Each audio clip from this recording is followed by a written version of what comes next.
Masechet Yoma Daf Kaf Vav. On va commencer par Kaf He Amud Bet au milieu de la page. Amar ben Azai lifne Rabbi Akiva. On avait vu dans la Mishnah une mahloket entre Ben Azai et Tanakama, à savoir dans quel ordre on allait sacrifier les membres du Korban Atamid. Il y avait en effet 13 Kohanim qui avaient été élus pour 13 Avodot. Parmi les 13 Kohanim, il y en avait 6 qui étaient élus et désignés par le tirage au sort pour transporter les Evarim du Korban Atamid sur le Misbéach. En fait, pas directement sur le Misbéach, ils allaient le déposer au milieu du Kevesh, au milieu de la rampe. Ça se faisait en 2 temps. D'abord, on faisait la Shrita du Korban Atamid, Zrikat Adam. Ensuite, on allait dépouiller la bête, ce qu'on appelle Hefshet. Ensuite, on allait dépecer la bête, la mettre en membres, la démembrer. Ce dépeçage, ça s'appelle Nitouah, mettre en membres. Et une fois que tous les membres étaient posés sur la table, on avait 6 Kohanim qui allaient transporter ces membres, les déposer à la moitié de la hauteur de la rampe du Kevesh. Ensuite, plus tard, on va voir qu'on allait récupérer les membres qui étaient posés à mi-parcours pour ensuite les monter au sommet du Misbéach pour les brûler sur l'autel. Donc je répète, 6 Kohanim étaient transporteurs des membres du Korban Atamid. Alors je rappelle, je vais lire dans la Mishnah juste cette partie des 6 membres, des 6 convois.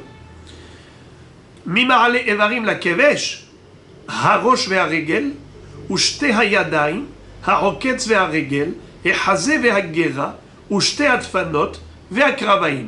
Voici. On a 6 convois. Mais qu'est-ce qui passait en premier? D'abord, le Rosh ve'regel, la tête de la bête avec la patte arrière droite. Tout cela, c'était monté en premier lieu. En réalité, j'ouvre une parenthèse, nous verrons plus tard qu'il n'y a pas que la patte et la tête, il y avait aussi le pader. C'est quoi le pader? C'est une couche de graisse, de helev, qu'on allait mettre sur la gorge du côté de la tête. Quand on a coupé la tête, après la shrita, on allait couper complètement la tête. Quand on coupe la tête au niveau de la gorge, ça fait pas beau. Puisque la gorge, elle est coupée en 2, il y a une partie du corps, une partie de la tête.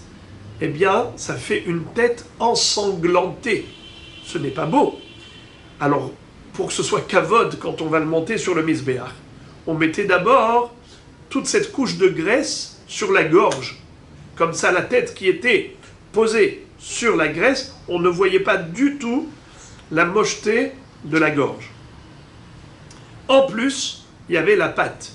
La pâte, elle était pleine de viande. Comme la Gemara va dire que dans la tête, il n'y a pas beaucoup de chair. Il y a plus d'os que de chair. Alors on avait en fait les 3 éléments. La pâte, c'est beaucoup de viande. La graisse, c'est de la graisse. Et la tête, c'est la partie osseuse. Bien sûr, avec la cervelle qui est dedans. Voilà donc, ça c'était, d'après tout le monde, le premier convoi. Le premier convoi. Et d'après tout le monde, on verra que, en fait, on a 5 chitotes. Il y a 5 chitotes. Il n'y a pas que Tanakama et Ben Azai. Il y en a 3 autres.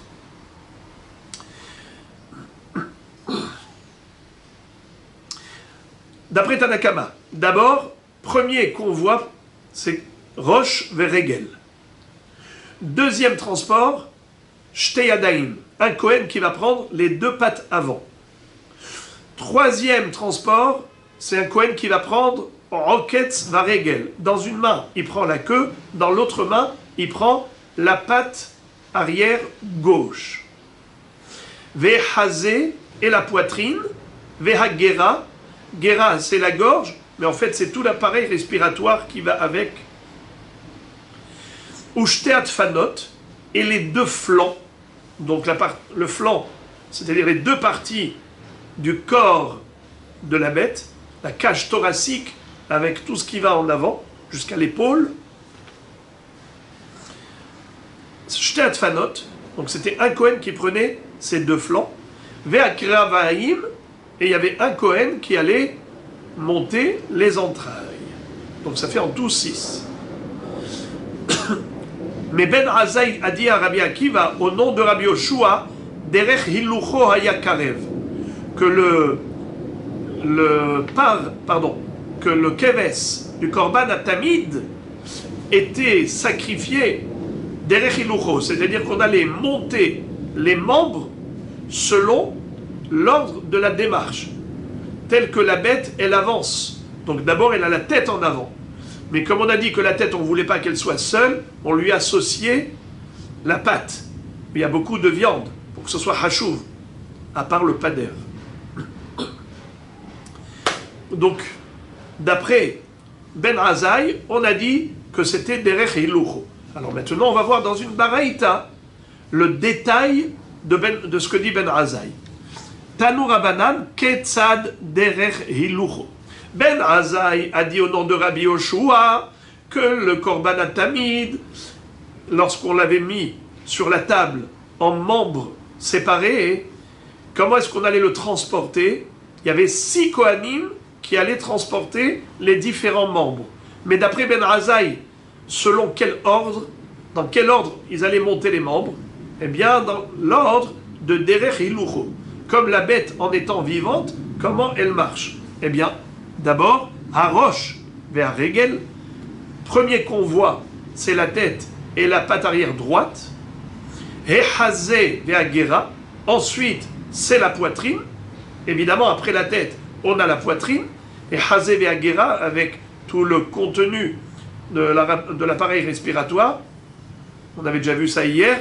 C'était la trachée avec les poumons, avec le cœur, avec le foie.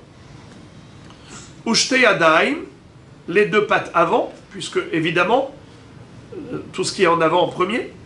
Ushte defanot, donc excusez-moi, j'ai mal lu. Harosh ve'aregel, et Hazé ve'agera, Ushte yadaim, Ushte defanot, et les deux flancs. Et ensuite, Haroketz ve'aregel, et la queue avec la patte arrière gauche. Donc ça s'appelle Derech Hilucho. C'est dans le sens de la marche de la bête quand elle est vivante. Rabbi Yossi Omer, Derech Efsheto Ayakarev. Rabbi Yossi n'est pas d'accord avec Ben Azaï qui a dit que c'est Derech Hilucho. Lui dit que c'est Derech Efsheto. Et qu'est-ce que ça veut dire Derech Efsheto? Selon l'ordre du dépouillage. Comment est-ce qu'on allait dépouiller une bête? Eh bien, on allait la renverser. La tête en bas et les pieds en haut, et on l'accroche sur des crochets. De ce fait, on allait ouvrir et dépouiller la bête de bas en haut, c'est-à-dire des pieds vers la tête. Donc d'abord, on ouvre du côté de la queue, et ensuite, on va vers la tête. Et de ce fait, Derech Efsheto Ayakarev. Mais tout de même, il faut le savoir, que tout le monde est d'accord que la tête, elle passe en premier. Harosh, comme c'est écrit dans la Torah, et Rosho et Pidro. Donc la tête, ça passe en premier. Tout le monde est d'accord que Me'aim, les entrailles, c'est en dernier.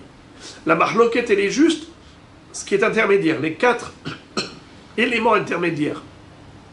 Entre la tête qui est la première et entre les entrailles qui sont en dernier, entre les deux, on a les 4 éléments et c'est là où il y a la Mahloket. Il y en a un qui dit que c'est Derech Hilucho. L'autre qui dit Derech Hefsheto. Alors, Derech Hefsheto, en effet, c'est de bas, depuis la queue de la bête vers le bas. Ketzad Derech Hefsheto, et la Braïta elle-même, elle explique comment est-ce que ça va. Donc, Harosh ve'aregel, c'est normal que la tête, elle passe la première, comme c'est écrit dans la Torah, et Rosho, et puisque la tête, on ne peut pas la laisser toute seule, on lui associe la patte avant droite, Regel, mais ensuite, on va d'après le Hefshet. Roketz ve'aregel, la queue et la patte arrière gauche, puisque c'est ce qui est au niveau du Hefshet. Ushte defanot. Hefshet, ça veut dire dépouiller la bête de sa peau. Ushte defanot, et ensuite on a les deux flancs de la cage thoracique. Et ensuite, Shte Yadaim, on va ensuite retirer la peau des deux pattes avant. Et ensuite, Echazé Ve'agera, la gorge, la poitrine. C'est comme ça que d'après Rabbi Yossi, on allait transporter les membres dans cet ordre, qui est Derech Efshet. Rabbi Akiva Omer Derech Nitucho Hayakarev. Rabbi Akiva dit que non. Les 6 membres, les 6 convois, les 6 transports allaient être dans l'ordre du Nituach. C'est quoi Nituach? C'est le dépeçage. Dépouillage, c'est retirer la peau. Dépecer, c'est mettre en membres, démembrer. Derech Nitucho Hayakarev. Dans quel ordre les Kohanim allaient faire monter les membres sur le kevesh, de la table sur le kevesh, dans l'ordre comment on a été ménatéach. Quand le Kohen avait été ménatéach, il avait dépecé, comment il avait fait? Ketzad derech nitucho. Alors d'abord, harosh ve'aregel, comme on a dit, toujours rosh et regel, ça passe en premier. Mais ensuite, shte yadaim. Quand il va démembrer, il lui enlève d'abord les deux pattes avant, qui sont en bas, puisqu'il accroche par les pattes arrière. Donc, il se trouve, les shte yadaim se trouvent en bas. Donc d'abord, shte yadaim. Ensuite, hazé ve'agera. Et après, il coupe tout ce qu'il y a en bas. Donc, hazé et gera. Et ensuite, shte defanot. Ensuite, les deux flancs. Et ensuite, la queue qui est roketz ve'arigel. La queue et la dernière patte, puisque il y a une patte arrière droite qu'il avait déjà coupée pour la mettre avec la tête. Mais ensuite, la bête, elle était accrochée par les tendons de la patte arrière gauche. Et bien maintenant, la queue et la patte arrière gauche, c'est ce qu'il y avait en dernier. Donc voilà comment, d'après Rabbi Akiva, on allait faire monter les membres. Dans quel ordre? Rabbi Yossi à Galili, à ne pas confondre avec Rabbi Yossi, qui a été mentionné plus haut. Ici, on parle de Rabbi Yossi à Galili. Le Rabbi Yossi classique, c'est Rabbi Yossi ben Halafta. Alors, Rabbi Yossi à Galili, Omer, Derech Iluyo Hayakarev. Derech Iluyo Hayakarev. Qu'est-ce que ça veut dire Derech Iluyo? C'est en fonction de la qualité de viande. Plus le membre est considéré important au niveau de la consommation de la viande, ça veut dire que c'est de la viande qui est importante. Si c'est de la viande qui est importante pour un être humain, alors c'est considéré comme important pour le sacrifice. Ce que nous aimons pour nous, c'est ça qu'il faut sacrifier à Hachem. Comme on voit la différence entre Caïn et Hevel. Caïn n'a pas été agréé, tandis que le korban de Hevel a été agréé. Qu'est-ce qui a fait la différence? Hevel a offert les plus beaux agneaux, les plus beaux moutons qu'il avait dans son troupeau. Tandis que Hevel, il a offert des choses qui n'étaient pas de valeur. Pourquoi? Parce qu'il s'est dit, il a offert que du pishtan. Il s'est dit, brûler pour brûler. Qu'est-ce que il a gagné de cela? C'est juste brûler. Alors on va brûler des choses qui n'ont pas de valeur. Tandis que Hevel, il a dit, mais c'est pas pour Hachem, c'est pour moi, c'est pour montrer mon amour à Hachem. Donc je lui offre le meilleur de ce que je possède. Hevel hevi mi prorot sono ou mechel vehen. Donc Rabbi Yossi dit, tu offres d'abord ce qui est me'oulé. Derech iluyo haya karev. Ketzad derech iluyo, qu'est-ce qui est considéré comme la viande la plus importante? Alors d'abord, harosh ve'arigel. Ça c'est, comme on a dit, hors série. Roche et regel, puisque c'est écrit dans la Torah roche. Et hazé ve'agera. Mais ensuite, qu'est-ce qui est bon? Eh bien, c'est et hazé ve'agera, la poitrine et tout l'appareil respiratoire. Ensuite, shte fanot, les deux flancs. Ensuite, ha'oketz ve'aregel, ce qui est bon, c'est la queue et la patte arrière gauche. Ensuite, ce qui est bon, shte yadaim, les deux pattes avant. Donc voilà qu'est-ce qui est bon. La Gemara pose la question, elle dit, ah bon? Tu me dis que les ve'aktiv kol netachtov yarech ve'katef. C'est-à-dire que tu as mis le regel, tu as mis d'abord les shtet fanot, et ensuite roketz et regel. En d'autres termes, qu'est-ce qui est meilleur pour manger, c'est shte atfanot, c'est-à-dire l'épaule, les flancs avec les épaules. Et pourtant, il est écrit dans le pasouk, yarech vekatef. Ça veut dire que la patte, elle est meilleure que l'épaule. Alors que dans le seder de Rabbi Yossi Aglili, on a mis d'abord l'épaule et ensuite regel, le yerech. Alors qu'est-ce qui est meilleur? Dans le pasouk, on voit que le yerech, la patte arrière gauche, elle est meilleure que les épaules, que le katef, puisqu'il y a écrit kol netach tov yarech vekatef. Tout morceau qui est bon, d'abord yarech et ensuite katef, la patte et ensuite l'épaule. Alors pourquoi est-ce que Rabbi Yossi Aglili a mis les shtetfanot avant le roket et regel? Il aurait dû mettre roket et regel et yarech avant les shtetfanot qui est l'épaule. Réponse. Haï bikhusha. Ça dépend. Si on parle d'une bête qui est maigre, qui n'a pas beaucoup de graisse, alors dans ce cas-là, c'est vrai que le yarech est meilleur que le katef. C'est pour ça que le pasouk a dit yarech vekatef, parce qu'on parlait d'une bête qui était maigre. Mais Rabbi Yossi Aglili, il parle d'une bête qui est grasse, alors une épaule qui est grasse est meilleure qu'une patte, que la patte. C'est pour ça qu'il a mis d'abord shtetfanot et ensuite roketz veregel. Amarava, ben Tanadidan ou ben Rabbi Yossi, batar iluya de bisra azlinan. Mort azil batar ivra de bisra ou mort azil batar shumana de bisra. Rava nous dit qu'en réalité, il n'y a pas de mahloket fondamentale entre Tanakama et Rabbi Yossi Aglili. Les deux vont d'après ce qu'on appelle iluya, d'après la qualité de la viande. Seulement, un parle de la qualité au niveau volume, c'est-à-dire plus les membres sont volumineux, plus c'est hachouv, ça a de la valeur. Et d'autre part, Rabbi Yossi Aglili dit non, on va pas d'après la valeur comme Tanakama, l'importance, le volume, la masse de viande, on va d'après la qualité, le goût. Mais les deux disent qu'on va d'après le ilouï. Seulement là, il dit, on va d'après ivra des bisra, c'est-à-dire le volume, et l'autre, il dit, on va d'après le goût du bassin, shumana des bisra. Shumana des bisra, c'est-à-dire le gras de la viande.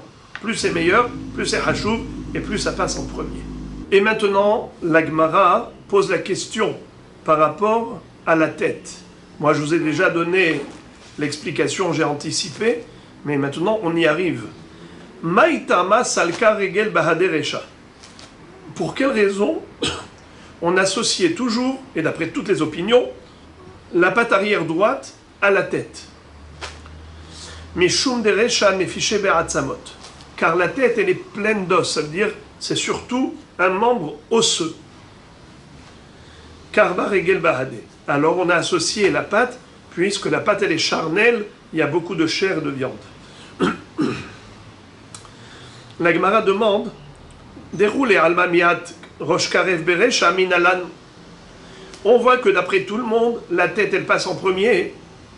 D'où on l'apprend? Detania minayin les roches ou pader chez kodmim les cholaïvarim. La Braïta nous dit, d'où sait-on que la tête et le pader, cette grande plaque et couche de graisse, ça passait avant tous les autres membres, c'est-à-dire qu'on les montait en premier sur la rampe pour les sacrifier en premier. D'ailleurs, tout ce qui passe en premier, même si on l'arrêtait à mi-parcours, mais ensuite c'était le même seder. On allait sacrifier au fur et à mesure tous ses membres dans cet ordre. Minaïn les roches ou pader chez Kodmim les cholaïvarim. Talmud lomar et rosho et pidro ve'arach. C'est-à-dire que la Torah nous dit que le korban, le korban atamid, on doit le monter et rosho et pidro. Sa tête et son pader, la couche de graisse. Alors, la Gemara dit ve'idach pader aharina lemay ata. Mais il y a deux fois écrit le mot pader dans la Torah. Une fois c'est écrit et rosho et pidro, Une fois c'est écrit et arosh ve ta pader. À quoi il sert le deuxième pader? Veidar pader harina le mayata. Réponse legdetania. Ketzad aya ose noten et pader abet ashchita u ma'alehu vezeu derech kavod shel ma'ala. C'est-à-dire, puisque tu l'as déjà inclus parmi les Evarim, pourquoi tu as répété? C'est pour te dire qu'il faut le mettre sur la partie ensanglantée de la gorge. C'est-à-dire que quand tu prends la tête, en fait, il y a une partie de la gorge qui se trouve dans la tête. La partie basse de la tête, plein de sang. Eh bien, il fallait recouvrir avec la graisse au moment où on allait faire monter ça sur le Misbéach par kavod pour Hachem. Derech kavod shel ma'ala. C'est l'honneur que l'on doit au Dieu suprême. Très bien, voilà, on a terminé. Mishnah. Hapais hashelishi. Et maintenant, la Mishnah nous dit qu'il y avait un troisième tirage au sort. Après avoir tiré au sort une première fois pour Troumat HaDeshen. Ensuite, un tirage au sort pour désigner les 13 Kohanim qui allaient s'occuper du Korban Atamid et de tous les à côté. Maintenant, on avait encore un troisième païs. Cette fois-ci, c'était pour la Ketoret. Un païs Hashelishi, Hadashim, la Ketoret, Bo'u ve'afisu. Qu'est-ce que ça veut dire Hadashim? Généralement, à chaque fois qu'on faisait un païs, tous les Kohanim avaient le droit de participer. Même quelqu'un qui avait déjà mérité de faire un travail le matin, il pouvait refaire encore un autre travail l'après-midi. C'est pas parce qu'il avait été élu une fois qu'il allait être disqualifié pour les autres tirages au sort. Non, il pouvait participer et gagner plusieurs fois. Mais pour la Ketoret, c'était exceptionnel. Celui qui avait été déjà désigné par le tirage au sort une fois pour faire la Ketoret, plus jamais dans sa vie, il n'allait le faire. Pourquoi? Étant donné que la Ketoret rendait la personne riche, c'était une ségoula pour la richesse. On voulait que tous les Kohanim puissent avoir droit à cette richesse. Donc celui qui a déjà eu cette ségoula de la richesse, ça y est, maintenant qu'il laisse la place aux autres pour s'enrichir.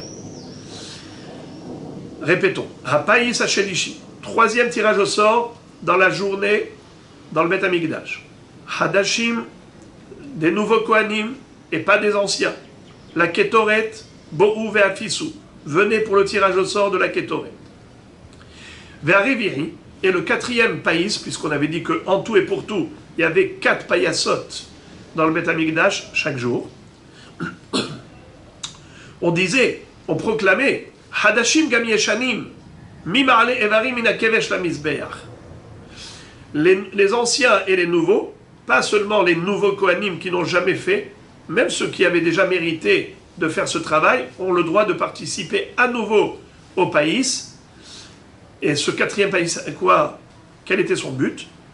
C'était pour désigner ceux qui allaient récupérer le Korban Hatamid qui se trouvait déposé au milieu de la rampe, au milieu de Kevesh, afin de les monter là-haut sur l'autel pour les brûler sur le Misbéach.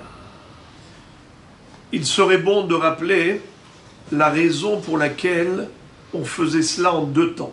D'abord, on déposait les Evarim à mi-parcours du Kevesh, et ensuite, on allait récupérer tous ces membres et les monter au sommet du Kevesh pour les déposer sur le feu, sur le bûcher. Pourquoi on faisait ça en 2 temps? Pourquoi pas en une seule fois? Alors, Rashi, plus tard, on verra dans ce même daf, Rashi dit, on m'a allé les gabé à Misbeach. Oto ha'ish ezachabo leolicho la kevesh, choser ou ma'aleu le acharzman à Misbeach. Ou kshayu molichim oto, Rashi nous explique. Quand on transportait les membres du Korban Olat Atamid, manichim oto mechetzio shel kevesh ulmata. on le déposait à la moitié du kevesh. On avait parcouru la moitié de la rampe et on le déposait. Kedei shelo yitztarech leholicho kol hakevesh veholech ve'oleh bakevesh, c'est-à-dire pour ne pas se fatiguer à parcourir toute la hauteur de la rampe, puisque c'était lourd, de monter jusqu'en haut en une fois. Alors c'était pour se reposer. On déposait à mi-parcours. כשמגיע למקום שהאיברים שם נוטלן, והחיתנה מסכת שקלים, איברי תמיד ניתנים מחצי כבש ולמטה במזרח. Ça veut dire que, en effet, on laissait à la moitié du kevesh, on déposait là-bas les membres, du côté est d'ailleurs, et ensuite on les récupérait, on les montait là-haut. Mais c'était pour se reposer.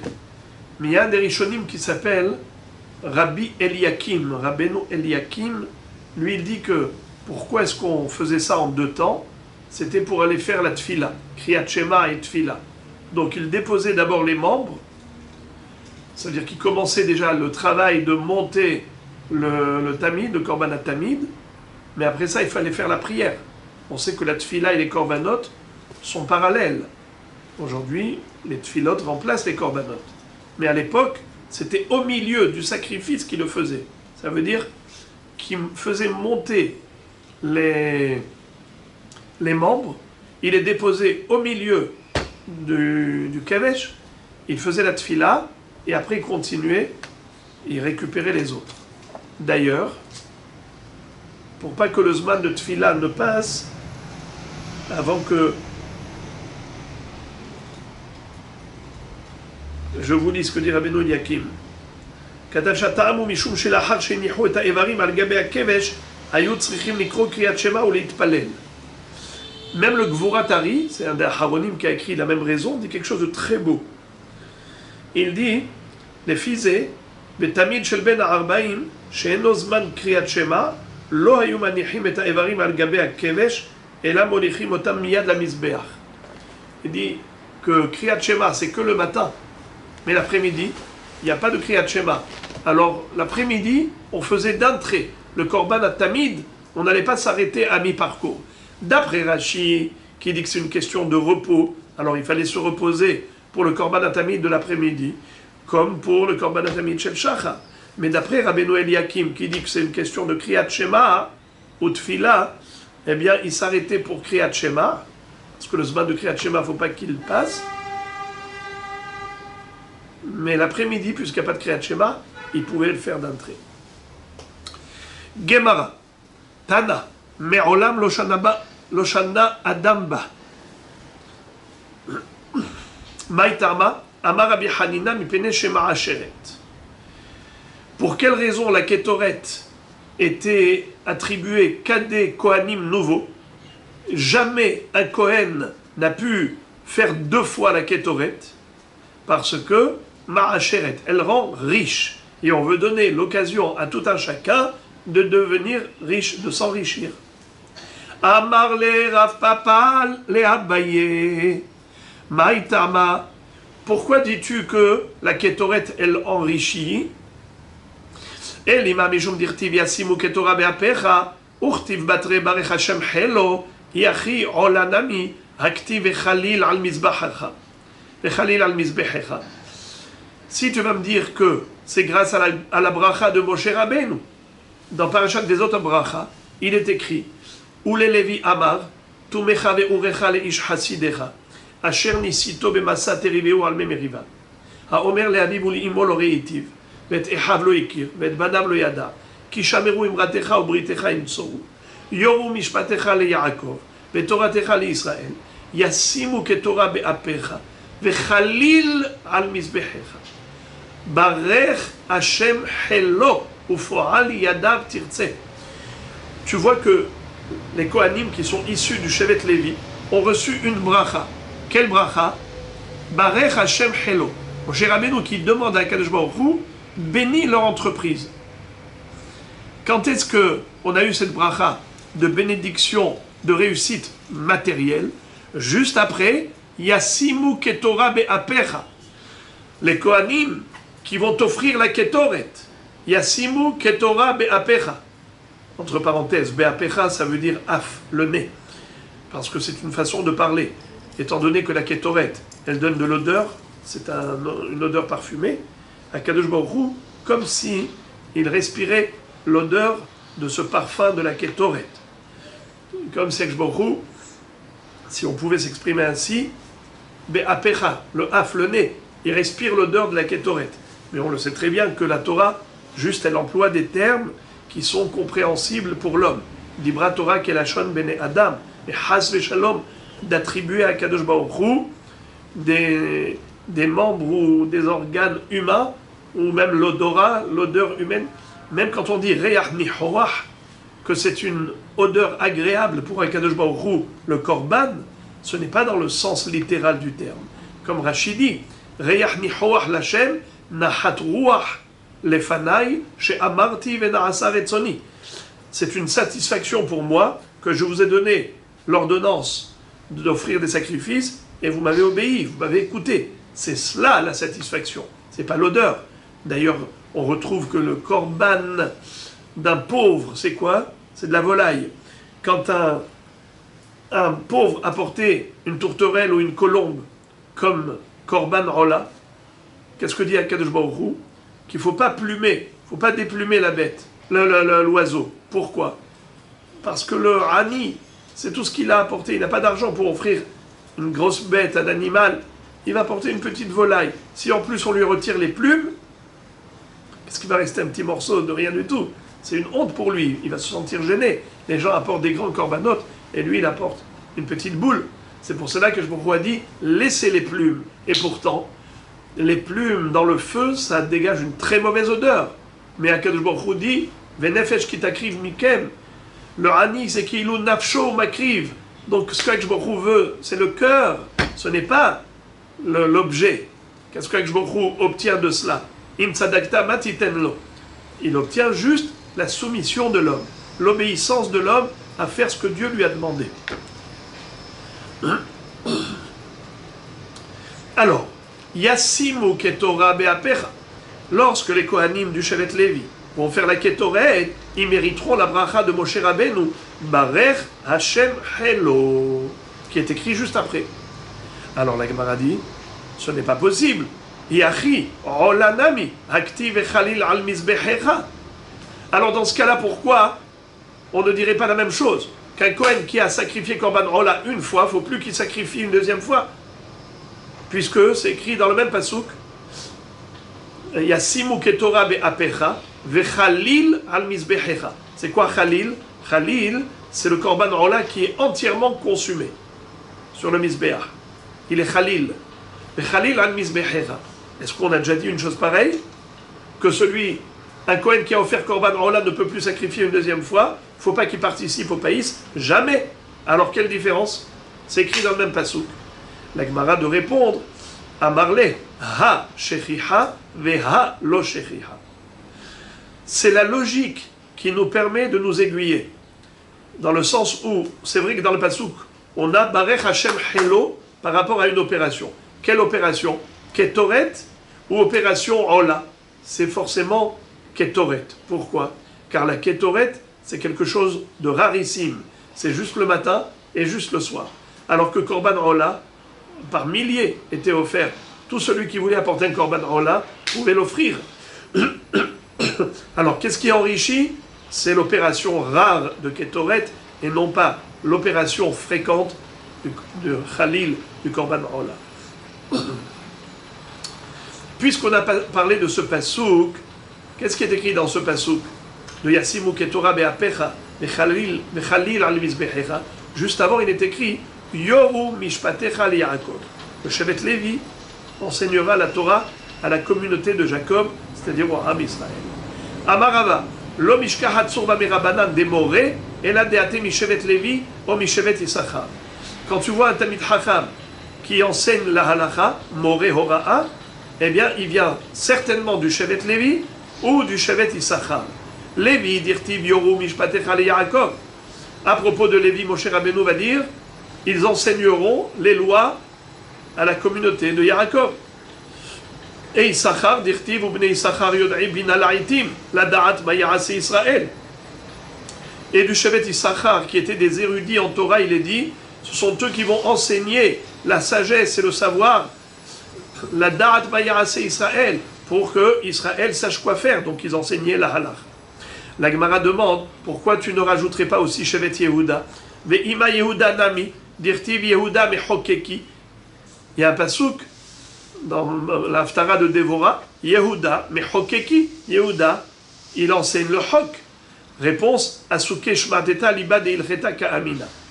Il a dit, c'est vrai, Yehuda, il enseigne la Torah. Mais trancher les halachot, c'est donné au chevet Lévi et chevet Issachar.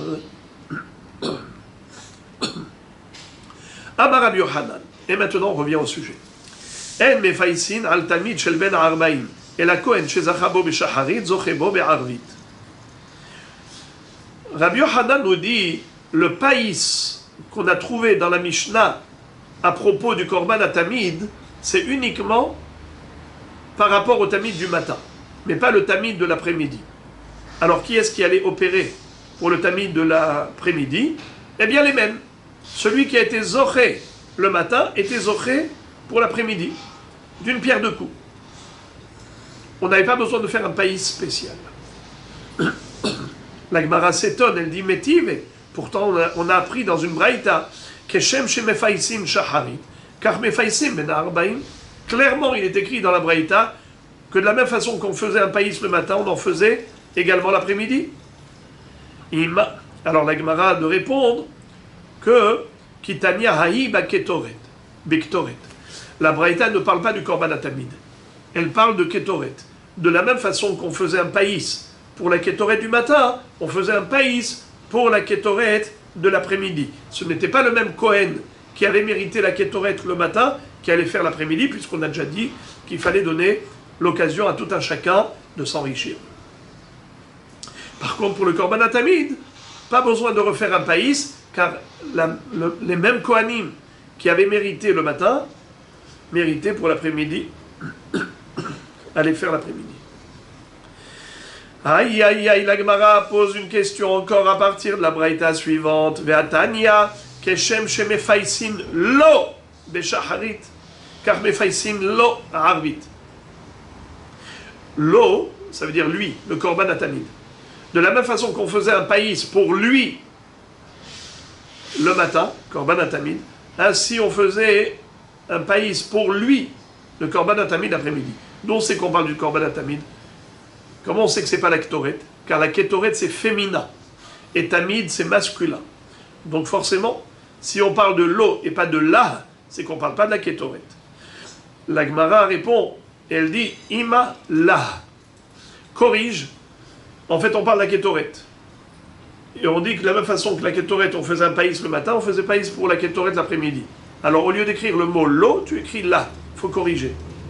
La Gemara dit, là tu as pu tirer ton épingle du jeu. Mais j'ai une autre baraïta où tu peux rien faire.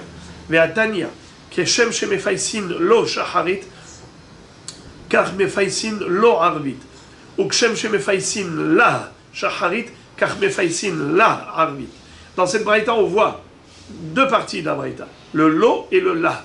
Le korban tamid et la ketoret. Donc là, tu vois clairement qu'il y avait un païs spécial pour le korban tamid de l'après-midi. Comment Rabbi Yochanan a pu dire qu'il n'y avait pas un païs pour le korban tamid de l'après-midi? Les mêmes Kohanim qui avaient mérité d'être désignés pour le korban tamid chez le Shahar, c'était les mêmes Kohanim qui allaient opérer pour le korban tamid de l'après-midi. Mapitom, pourtant c'est écrit clairement dans la Braïta que de la même façon qu'il y avait un païs pour le korban tamid le matin, ainsi l'après-midi. Comment un Emora peut contredire un Tana, une Braïta? Réponse. Amar Rav Shmuel bar Rav Yitzchak, hacha beshabbat askinan, ho'il u'mishmarot mithaddeshot. Ici on parle du jour du Shabbat. Alors le jour du Shabbat, on le sait, c'était le jour de la permutation. Il y avait des Kohanim sortants, des Kohanim rentrants. D'ailleurs, ça se faisait juste au moment du changement du Lechem Apanim. On allait retirer les anciens pains, les 12 pains de proposition qui étaient là pendant toute la semaine, étaient remplacés par 12 nouveaux pains. Les 12 anciens allaient être partagés, distribués à tous les Kohanim, les rentrants et les sortants. Donc c'est le jour du Shabbat où se faisait la permutation. Alors là, évidemment, que les Kohanim qui ont fait le Korban Atamid le matin ne sont plus là. On a des nouveaux Kohanim pour le Korban Atamid de l'après-midi. Eh bien c'est normal qu'ils fassent un Goral pour savoir qui va faire le Korban Atamid de l'après-midi.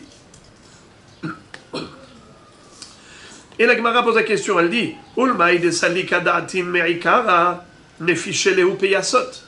d'après celui qui avait dit au début qu'il y avait un païs pour le matin et un païs pour l'après-midi. C'est comme ça qu'il avait compris la Braïta.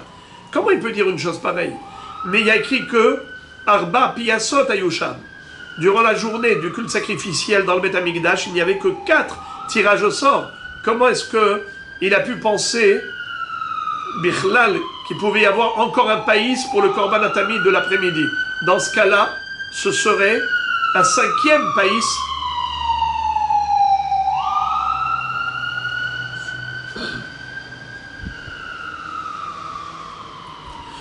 La Gemara répond Maïte kulehu mitzafra atu des achebe shaharit zaché des achebe arvit zaché.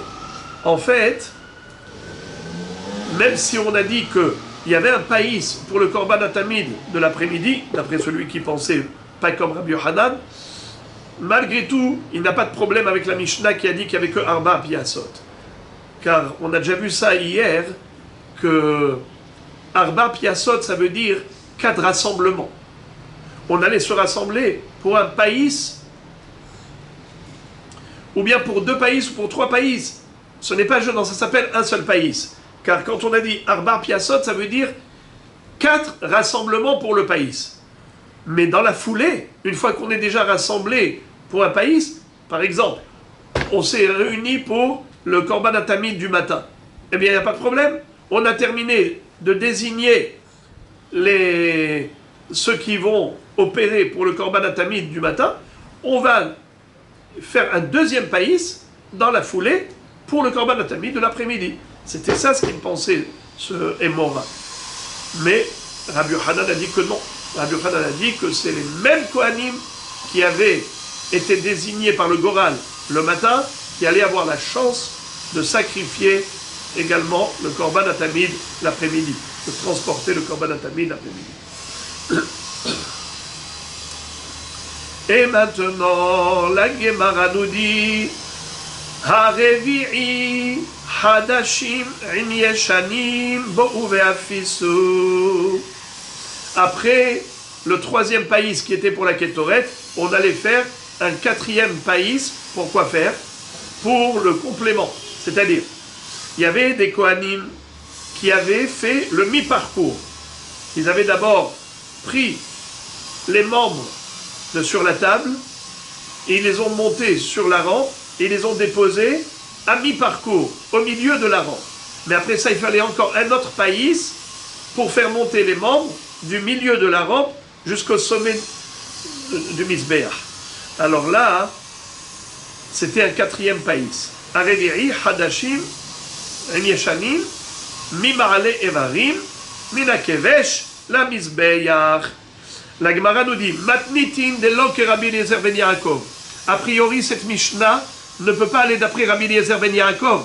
Dites nan Rabbi Eliezer ben Yaakov Omer, Ama'ale Evarim la Kevesh, ou Ma'ale Otam la Mizbeach. Rabbi Eliezer ben Yaakov nous dit que celui qui fait monter les Evarim sur le Kevesh, c'est lui qui les fait monter sur le Mizbeach. Dans le sens où c'est les mêmes Kohanim qui avaient commencé la première moitié du parcours, c'est les mêmes Kohanim qui allaient terminer le parcours. Donc il n'y avait pas un 4e païs pour la deuxième moitié du parcours. Ça veut dire que les mêmes Kohanim qui avaient commencé, ils devaient terminer le travail. Or la Mishnah, qu'est-ce qu'elle nous a dit? Que non, on faisait 2 païs. Un premier païs pour la moitié du parcours et un 2e païs pour la 2e moitié du païs. Donc, la deuxième moitié du parcours. Donc, c'est une mahloket. Rabbi Eliezer ben Yaakov dit, il n'y avait pas deux pays. Les mêmes qui ont gagné dans le pays pour la moitié du parcours, c'était les mêmes qui allaient récupérer les membres et compléter leur travail, leur transport. Mais notre Mishnah, qui n'est pas d'accord avec Rabbi Eliezer ben Yaakov, elle dit, pas du tout. Il y avait un premier pays pour la moitié du parcours et un deuxième pays pour la fin du parcours. Quelle est la raison de chacun? Bemaï kamefalge. Mor savar berov amadrat melech, ou mor savar, mais comme Shechina, lav orach ara. Il y en a un des deux qui dit, plus il y a du monde, plus il y a des participants, plus ça fait du kavod au roi des rois. Ça veut dire que on n'est pas peu nombreux à participer au culte sacré. Plus il y a du monde, berov am hadrat melech, c'est la splendeur du roi. C'est la majesté royale, justement, qu'il y ait beaucoup de participants. Et l'autre dit le contraire.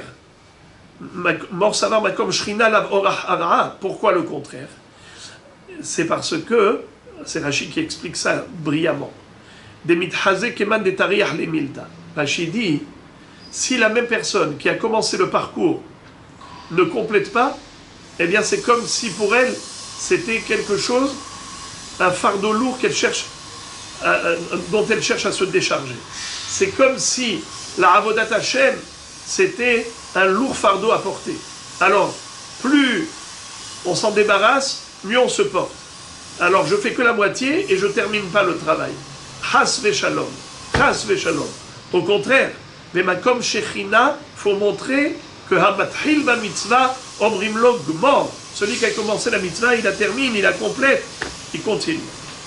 Et la Gemara conclut le sujet. Amar Rava.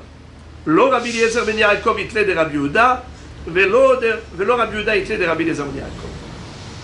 Vous en souvenez, on avait vu un chidouche de Rabbi Yehuda dans la première ligne de Daf Kafhe Amud Bet. Lisons ensemble. Ta Shema, Rabbi Yehuda Omer, lo haya païs la mahta. Et la Kohen shezacha baketoret, Omer leze she'imo, zecher imi ba mahta. Rabbi Yehuda dit que il y avait un goral, un païs pour la Ketoret, mais il n'y avait pas de goral pour la Marta. C'est quoi Marta? On avait dit que comment brûler la Ketoret sur le Misbeach à Ketoret, le petit Misbeach qui était du bois recouvert d'or, qui se trouvait à l'intérieur du Echal. D'où on avait du feu? Eh bien, c'était des braises qu'on avait récupérées de sur le Misbeach HaChitzon. Le grand Misbeach, on l'appelle Misbeach HaChitzon puisqu'il est à l'extérieur du Echal. Là-bas, il y avait plusieurs bûchers.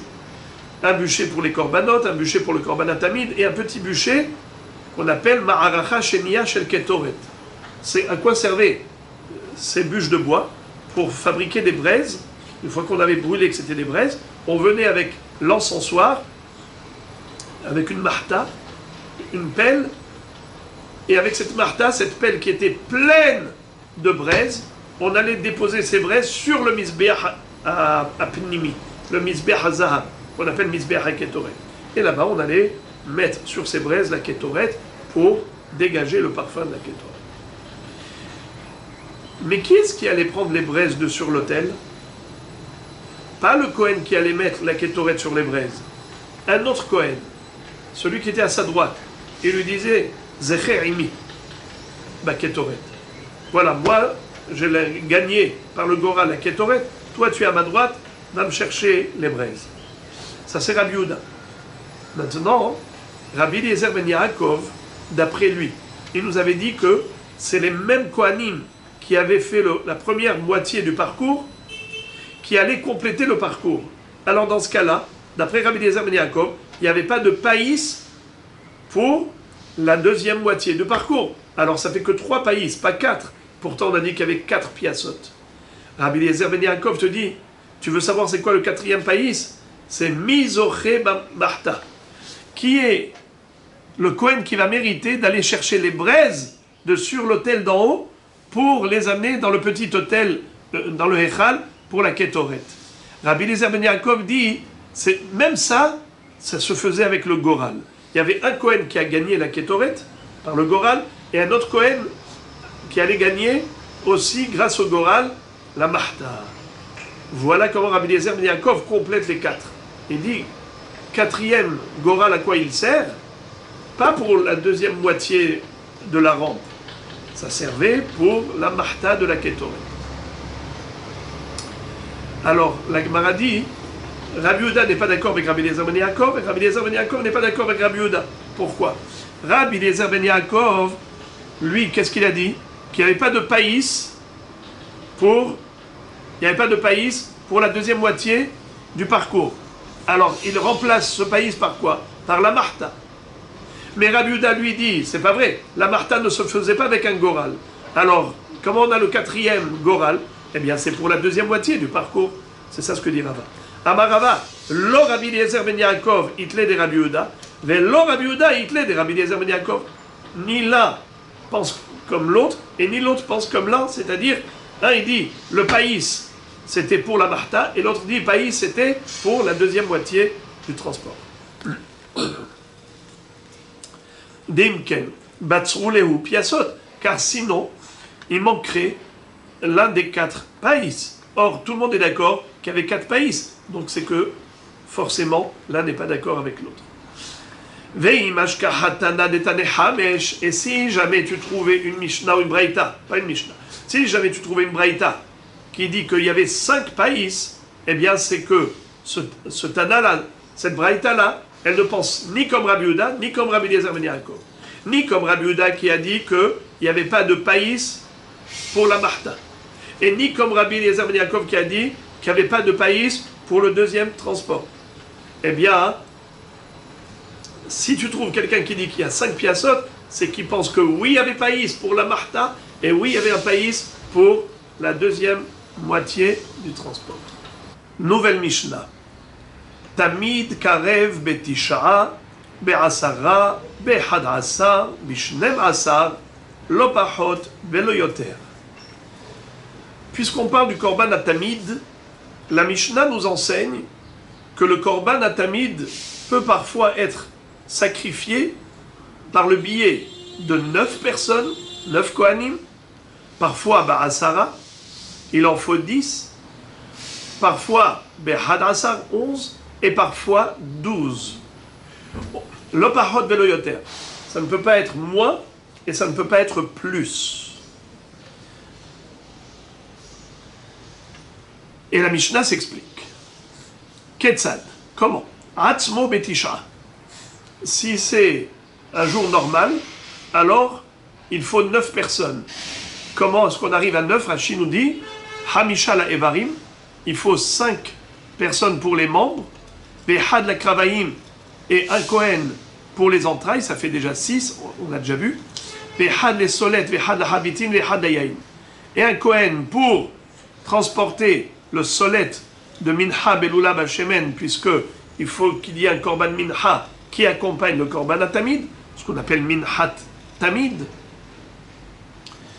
Et Ehad Havitin, également un Kohen pour le Minchat Havitin chez le Kohen Gadol. On a déjà appris plusieurs fois que le Kohen Gadol devait apporter tous les jours Minchat Mahavat, mais ce n'était pas forcément lui qui allait le sacrifier, ça pouvait se faire par des Kohanim, Kohen Ediot, qui allaient le représenter, et aller sacrifier la moitié le matin et la moitié du Minchat Havitin du Kohen Gadol l'après-midi. Vehad la Yain, et encore un Kohen pour porter le vin de la libation. Ça fait en tout 9.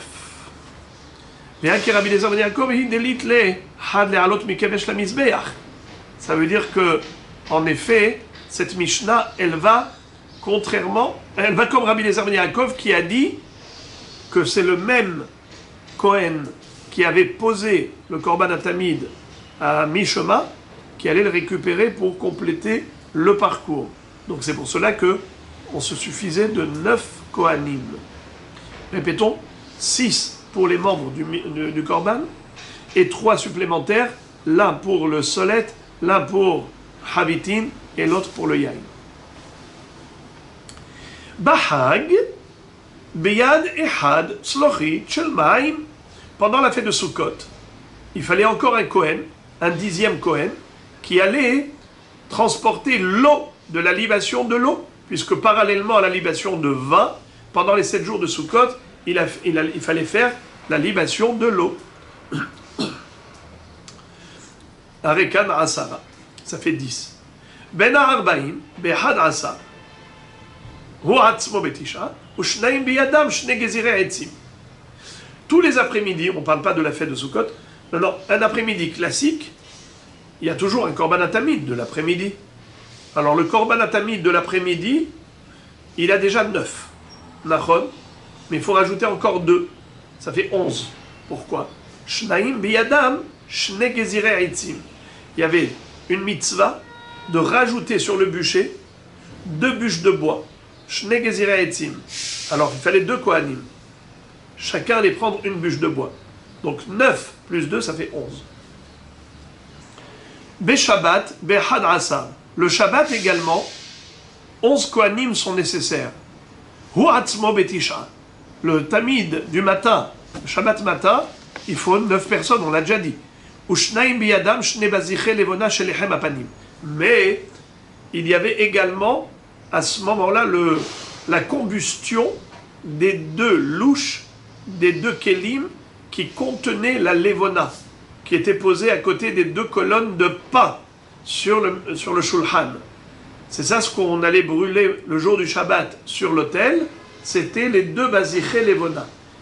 Et donc il fallait 2 kohanim, chacun allait porter un keli où il y avait dedans la levona qu'il allait mettre sur le misbéach. Ça fait 11. Ou Shabbat shebetoch ha'hag, biyad echad tzlochit shel maim. Et le Shabbat de Sukkot, à ce moment-là, ils étaient 12. Pourquoi? Parce qu'au-delà des 11 qu'on vient de citer, 9 plus 2 plus 1, c'est qui le dernier? C'est celui qui portait la cruche d'eau. Puisque le Shabbat, pendant Sukkot, il y avait Nisuch HaMaim, ça fait 12. Donc le tamid, le korban tamid, était opéré par soit 9 au minimum, soit 12 au maximum. 9, 10, 11, 12, comme on vient de voir, dans quelles circonstances il fallait soit 9 kohanim, soit 12 kohanim. Mais ça ne peut pas être moins, ça ne peut pas être plus. Gemara. Amar Rabbi Abba, ve'etemar Rabbi bar Hama, ve'etemar Rabbi Yochanan. Aïe, aïe, aïe, aïe, aïe, il y a ceux qui disent que c'est Rabbi Abba.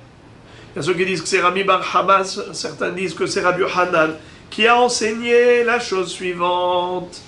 Qu'est-ce qu'il enseigne? En menasechin ma'im bahag, ela betamid shel shahar. En menasechin ma'im bahag, ela betamid shel shahar. À quel moment précisément on allait faire la libation de l'eau? C'est exactement pendant le korban atamid shel shahar.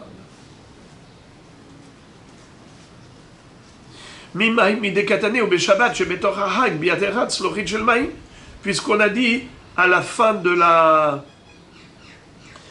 de la Mishnah que le Shabbat qui est pendant la fête, eh bien on a quelqu'un qui transportait la cruche d'eau, un Kohen qui transportait la cruche d'eau. Ça veut dire que la cruche d'eau, elle était versée sur le misbéach à quel moment? Au moment du tamid chez le shachar. Donc pendant les 7 jours de Sukkot, à quel moment on faisait la libation de l'eau? Parallèlement au korban atamid du matin. Et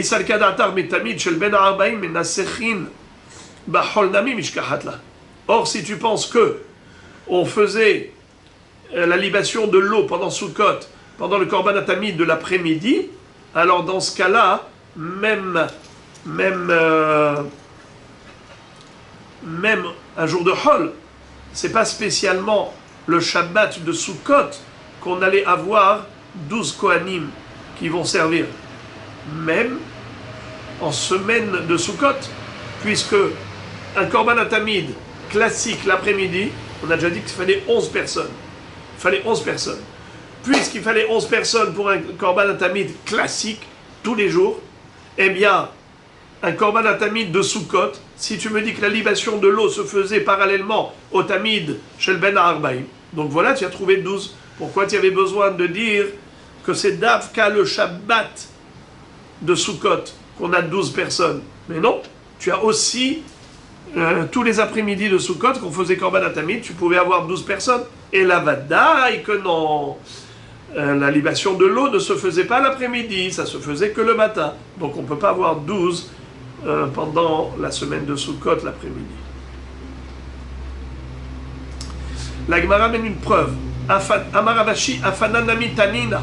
On a une preuve à cela qu'en effet, la libation de l'eau pendant Sukkot ne se faisait que le matin. Preuve, Velamenaser Omer, Velamenaser Omrimlo, Agbeya Yadecha.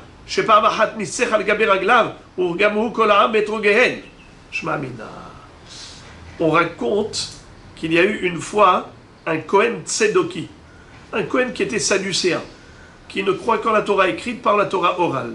Or, Nisuch HaMaim, c'est Halakha le Moshe Misinaï.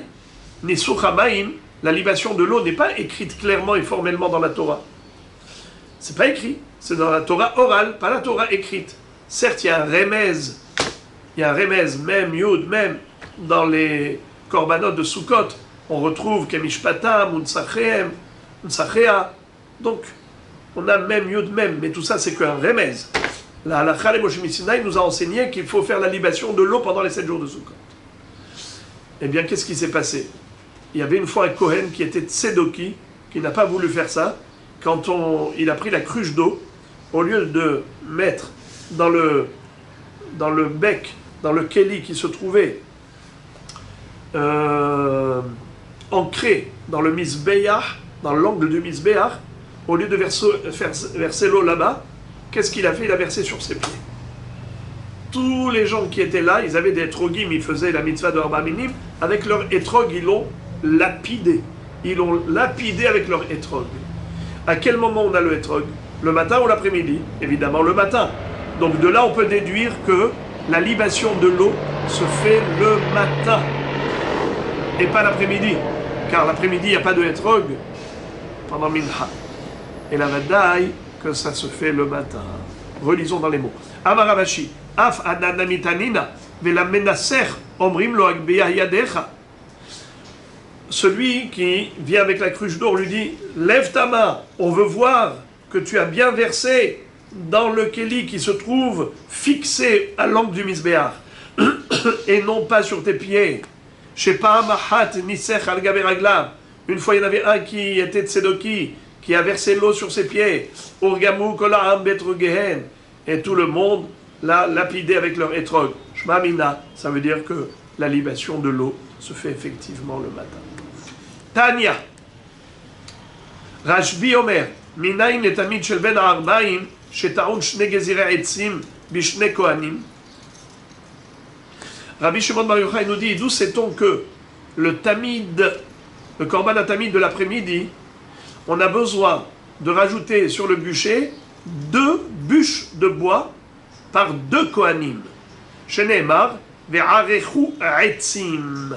Imeno inyan le tamid shel shahar, dirtiv, ou bi'er alea kohen etzim baboker baboker, ve'arach alea, tenehu inyan le tamid shel ben arbaim. Il est écrit, à propos du korban atamid du matin, d'abord, que le Kohen doit venir et déposer là-bas une bûche de bois. D'où on apprend du pasouk, un Kohen, il doit apporter 2 bûches de bois, mais un seul Kohen. C'est écrit, ou bi'er alea Kohen etzim, baboker baboker. Ou bi'er au singulier, il va brûler, il va consumer. Ou bi'er alea Kohen etzim au pluriel. Donc un seul Kohen allait soulever les 2 bûches de bois et les déposer le matin pour le korban atamid. Tandis que l'après-midi, il fallait 2 Kohanim, chacun soulève une bûche de bois. Alors, d'où Rabbi Shimon Bar Yochai le déduit que l'après-midi que c'est comme ça. D'où on le sait. Pourtant, il est écrit dans la Torah ve'arechu etzim, ve'arechu au pluriel, etzim au pluriel, donc chaque Kohen prend un etz et il le dépose. Mais qui te dit que ça parle de l'après-midi? Mais ça parle du matin. On te dit, Imeno Inyan, si ce n'était pas nécessaire pour le matin, parce que c'est déjà écrit au Bi'er Alea Etzim, puisque c'est déjà écrit au Bi'er Alea Etzim, pourquoi la Torah, elle répète Ve'arechu Alea Etzim? C'est même une contradiction. C'est pour te dire que si ce n'est pas nécessaire pour le tamid du matin, c'est nécessaire pour le tamid de l'après-midi.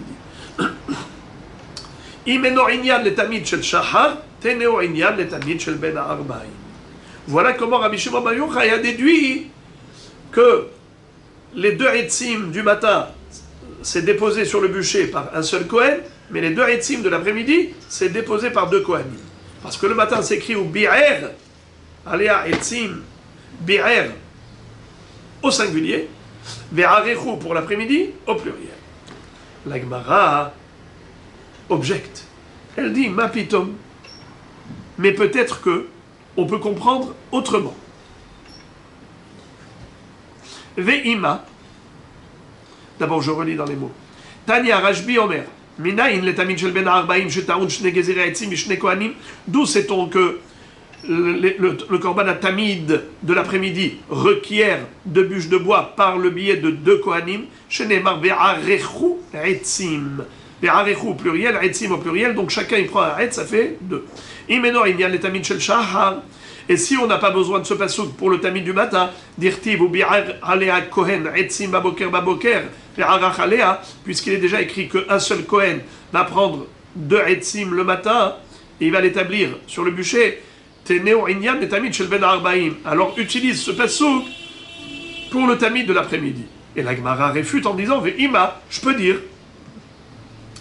idi ve'idi betamid shel shahar, que les deux phrases, les deux psukim parle du korban tamid du matin.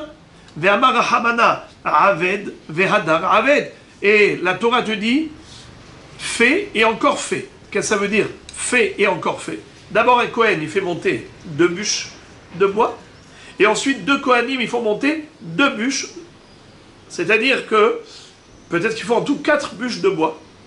Un Kohen il fait monter 2 bûches et ensuite 2 Kohanim chacun une bûche, ça fait 4. Aved ve'hadar aved. Imken, nimakra ou bi'er. Qu'est-ce que ça veut dire? Dans ce cas-là, la Torah, elle n'aurait pas dû changer le verbe. Une fois, elle parle de brûler, une fois, elle parle d'établir. Pourquoi est-ce que tu as changé la formulation? Si finalement, c'est pour la même action. Pour la même action, tu me dis, une fois, la première fois, le Kohen, il monte avec 2 bûches dans ses mains. Et après, tu as 2 Kohanim qui vont monter, chacun avec une bûche. Alors, dans ce cas-là, la Torah n'aurait pas dû employer des verbes différents. Une fois, elle emploie le verbe ubi'er qui veut dire brûler. Une fois, elle emploie le verbe ve'arechu qui veut dire établir. La Gemara dit, cette réponse ne me satisfait pas. Pourquoi? Je peux te dire que, justement, on parle du korban tamid du matin. Et il faut qu'il y ait 4 bûches. Un Kohen qui apporte 2 bûches et 2 Kohanim chacun une bûche. Maintenant, pourquoi on a formulé différemment les verbes? Dei kata Abrahamana ou bi'er, hava amina, had in, tre lo. Kamashmala de Navid, had, ve Navid, tre. Qu'est-ce que ça veut dire? La Gemara ici nous dit qu'on était obligé de dire ubi'er et ve'arechu. Parce que la Gemara ici, pour l'instant, elle fait abstraction du changement de verbe. Elle parle que du pluriel et singulier. Du pluriel et singulier, elle dit comme ça. Et katav ubi'er, s'il y avait écrit que ubi'er au singulier, n'est-ce pas, et pas ve'arechu, hava amina, j'aurais pu penser had'in, trelo, ça suffit un seul Kohen, mais pas 2 Kohanim. Nachon. C'est pour cela que la Torah a écrit ve'arechu, pour nous dire kamash mala de na'avit had ve'na'avit tre. C'est pour ça que la Torah a écrit ubi'er et ve'arechu, pour nous dire qu'il faut 4. Mais on parle peut-être toujours du tamid shel shahar. La Gemara dit non. Imken nimakra ou bi'er ou bi'aru. Inami ve'arach ve'arechu. Mayu bi'er ve'arechu. Shmamina kedeka amrinan. La Gemara dit ici, c'était vrai ce que tu dis, que on parle toujours du tamid shel shahar et qu'il fallait 4 bûches de bois, 2 bûches prises par un Kohen et 2 bûches par 2 Kohanim. Si c'était vrai, alors on aurait dû dire comme ça. Ou bi'er al Kohen. Après ça, ou bi'aru à Kohanim. Au lieu de dire ve'arechu à Kohanim etzim, il fallait dire ou bi'aru à Kohanim etzim. Puisqu'on parle du même bûcher et du même korban tamid. Ou bien ve'arach ve'arechu. Ve'arach à Kohen au singulier, ve'arechu au pluriel. Pourquoi est-ce que tu as employé des verbes différents? C'est pour dire qu'on ne parle pas de la même chose. Ou bi'er ale à Kohen, etzim, c'est tamid shel shahar, c'est un seul Kohen qui allait mettre 2 etzim sur le bûcher. Tandis que pour le tamid shel ben arbaim, c'est 2 Kohanim, chacun une bûche. Ve'arechu etzim. Shma mina kedeka amrina. Et la Gemara, c'est une braïta. Tane Rabbi Hiya, Païs, Pe'amim Shelosha Asar, Pe'amim Arba Asar, Pe'amim Hamisha Asar, Pe'amim Shisha Asar. On avait vu que normalement, combien de Kohanim allaient mériter d'être élus par le Goral? 13 Kohanim. On avait vu ça dans la Mishnah. Shlosha Asar Kohanim Zachrubo. Mais parfois on avait 14 Kohanim qui étaient Zochim, parfois 15, parfois 16. Répétons. Permim Shlosha Asar, Permim Arba Asar, Permim Hamisha Asar, Permim Shah Asar. Alors dans quel cas c'était 14 au lieu de 13? 13 c'est tous les jours, mais 14 c'était à Sukkot. Puisqu'on a dit qu'un Kohen qui allait porter la cruche d'eau, ça fait 14. Permim Hamisha Asar, c'est le Shabbat. Puisque le Shabbat, on avait dit qu'à part les 13, il y a aussi 2 qui vont prendre le Keli où il y avait la Levona. À côté du pain, de l'Echem Apanim, il y avait 2 louches de Levona. Eh bien, 2 Kohanim allaient prendre chacun une louche pour verser le contenu sur l'autel. Ça fait 15. Permim Shisha Asar, c'est le Shabbat pendant Sukkot. À part les 2 Kohanim qui allaient prendre 2 louches, ça fait 13 plus 2, ça fait 15. Il y avait aussi un Kohen qui allait prendre une cruche d'eau, ça fait 16. Donc, on pouvait avoir jusqu'à 16. Minimum 13, maximum 16. La Gemara pose la question. Ve'atania, Shiva Asar. Il y a une braïta qui dit qu'on pouvait atteindre le chiffre 17. Alors, 17 Kohanim pour le Korban Tamid. Pas seulement 16. Réponse. Haïd elo ke Rabbi Eliezer ben Yaakov et là ke Rabbi Yehuda. Qu'est-ce que ça veut dire? On avait déjà vu que Rabbi Eliezer ben Yaakov disait que il n'y avait pas, que c'était le même Kohen qui avait déposé à Mishoma, eh bien il allait récupérer les membres, il allait monter là-haut. Il n'y avait pas un goral spécial pour l'autre moitié du parcours. Mais Rabbi Yehuda dit que oui, il fallait qu'il y ait un Kohen spécial pour récupérer les membres qui étaient là-haut, pour les monter plus haut. Mais maintenant, il y a une marloquette entre les Rishonim. Est-ce que c'était tous les Kohanim qui avaient fait la moitié du parcours, qui allaient récupérer leurs morceaux et compléter le parcours? Ou bien, est-ce que un seul Kohen suffisait pour récupérer tous les morceaux et les monter là-haut? Ça veut dire, il y avait un seul Kohen, pas tous. En tout cas, d'après Rabbi Yehuda, il fallait faire un païs spécial pour le Korban Tamid qui avait été déposé au milieu de la rampe pour compléter le transport jusqu'en haut. Il fallait encore un Kohen. Voilà pourquoi on pouvait avoir 17 Kohanim qui participaient au Korban Tamid. C'est-à-dire, si c'est un Shabbat de fête, alors on avait, le fait de Sukkot, on pouvait arriver à 17.